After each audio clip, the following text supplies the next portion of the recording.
Bonjour à tous. Aujourd'hui, nous allons parler d'Henriette Cornier, domestique de 27 ans qui a commis un meurtre particulièrement horrible il y a presque 200 ans. Folie pure ou vengeance machiavélique, on ne saura jamais avec certitude. Bon visionnage. Nous sommes le 3 novembre 1825 à Paris, dans l'hôtel meublé des époux Fournier. Située au 52 bis rue de la Pépinière, la résidence abrite depuis quelques jours Henriette Cornier, domestique dont les débuts ne sont guère prometteurs. La jeune femme de 27 ans est travailleuse, mais elle semble rongée de l'intérieur par une étrange mélancolie. Quelque chose en elle fait froid dans le dos. À tel point qu'il est déjà envisagé de lui donner ses 8 jours. Mais avant d'en arriver là, Madame Fournier veut s'entretenir avec elle dans la matinée, espérant obtenir des raisons de se montrer patiente.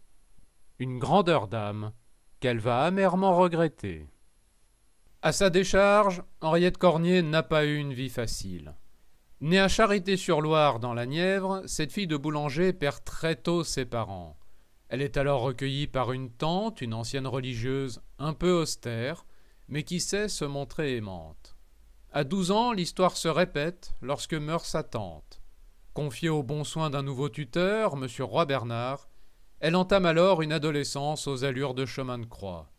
Sévère et violent, le sieur Roy Bernard la persécute jusqu'à ses 19 ans, âge où elle s'émancipe de cette tutelle infernale en épousant un certain M. Berton. La joie d'être enfin libre est cependant de courte durée, son sauveur se révélant être un velléitaire incapable de subvenir aux besoins du couple. 4 mois après son mariage, voyant se dessiner devant elle une vie misérable, elle fuit à Paris, chez son frère aîné. Une fois à Paris, les choses s'améliorent dans un premier temps. Pouvant compter sur un bon salaire aux messageries royales, son frère lui offre bien volontiers le gîte et le couvert. Il parvient ensuite à la placer comme domestique dans de bonnes maisons.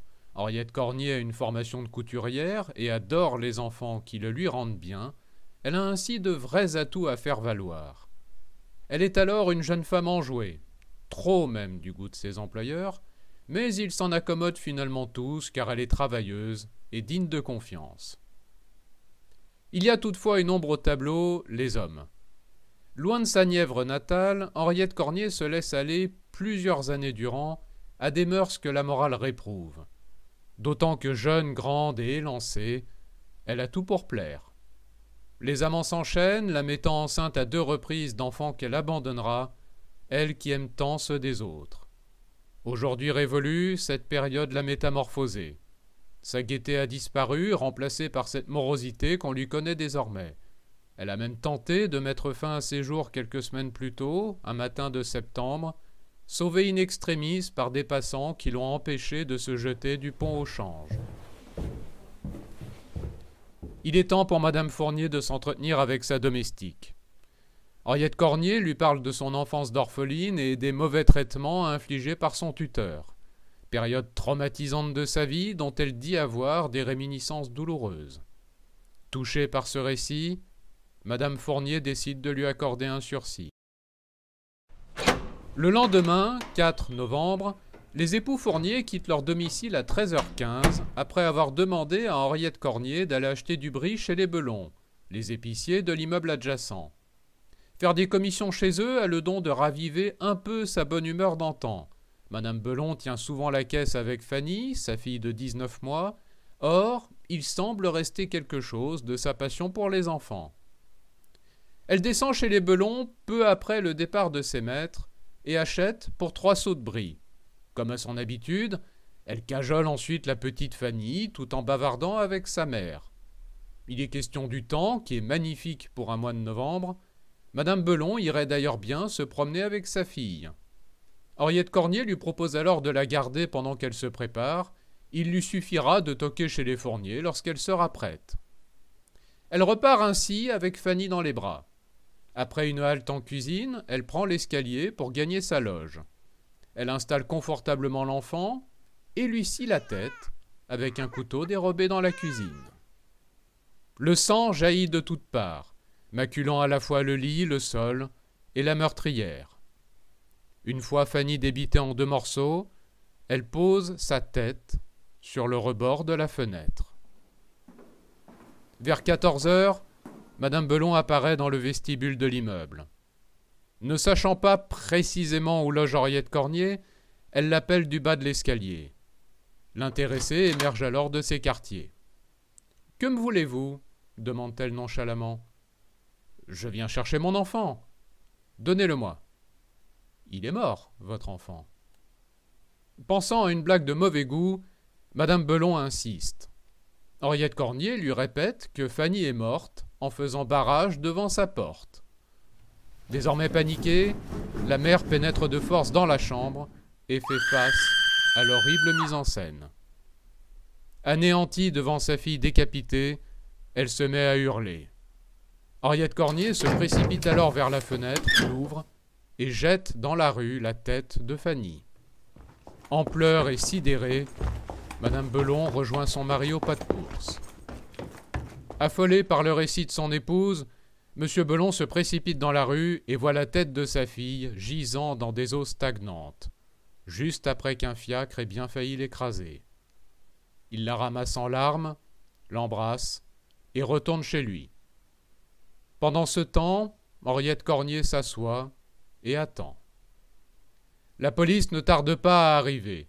Henriette Cornier l'accueille tout naturellement dans sa chambre, installée sur une chaise à proximité du couteau et du cadavre, ou du moins ce qu'il en reste.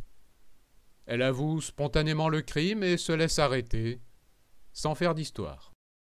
Le procès s'ouvre le 27 février 1826. Henriette Cornier ayant fait des aveux complets, le verdict paraît inéluctable. Il reste malgré tout 2 énigmes à résoudre. Le mobile d'une part, et d'autre part, compte tenu de la nature du crime, l'état mental de l'accusé. Le procès est donc ajourné afin de soumettre Henriette Cornier à une expertise médicale. Internée quelques mois à la Salpêtrière, elle est notamment suivie par Jean-Étienne Esquirol, aliéniste de renom qui lui diagnostiquera des tendances monomaniaques. Perturbée mais pas folle à proprement parler, elle est apte à être jugée. Le 24 juin 1826, lors de la reprise du procès, Henriette Cornier réitère calmement ses aveux et répond sans détour aux questions, affirmant que le crime n'était pas prémédité, simplement le résultat d'une pulsion irrationnelle. Elle est finalement reconnue coupable d'homicide volontaire commis sans préméditation, l'avocat général n'ayant pu la démontrer. Condamnée aux travaux forcés à perpétuité et à la flétrissure, elle ne réagit pas. Incarcérée à la prison Saint-Lazare et marquée le 17 septembre 1826, elle sera jusqu'à la fin une détenue discrète. Quelques années plus tard, elle aurait avoué à une codétenue que le crime était bien prémédité. Elle connaissait déjà M. Belon avant d'entrer chez les Fournier, cet homme ayant été l'un de ses amants. Finalement éconduite, elle voulait depuis lors se venger. Lorsqu'elle apprit par hasard que ses voisins cherchaient une domestique, elle vit là une occasion inespérée de se rapprocher de lui afin d'assouvir sa vengeance. Puis, voyant sa fille, échafauda son plan.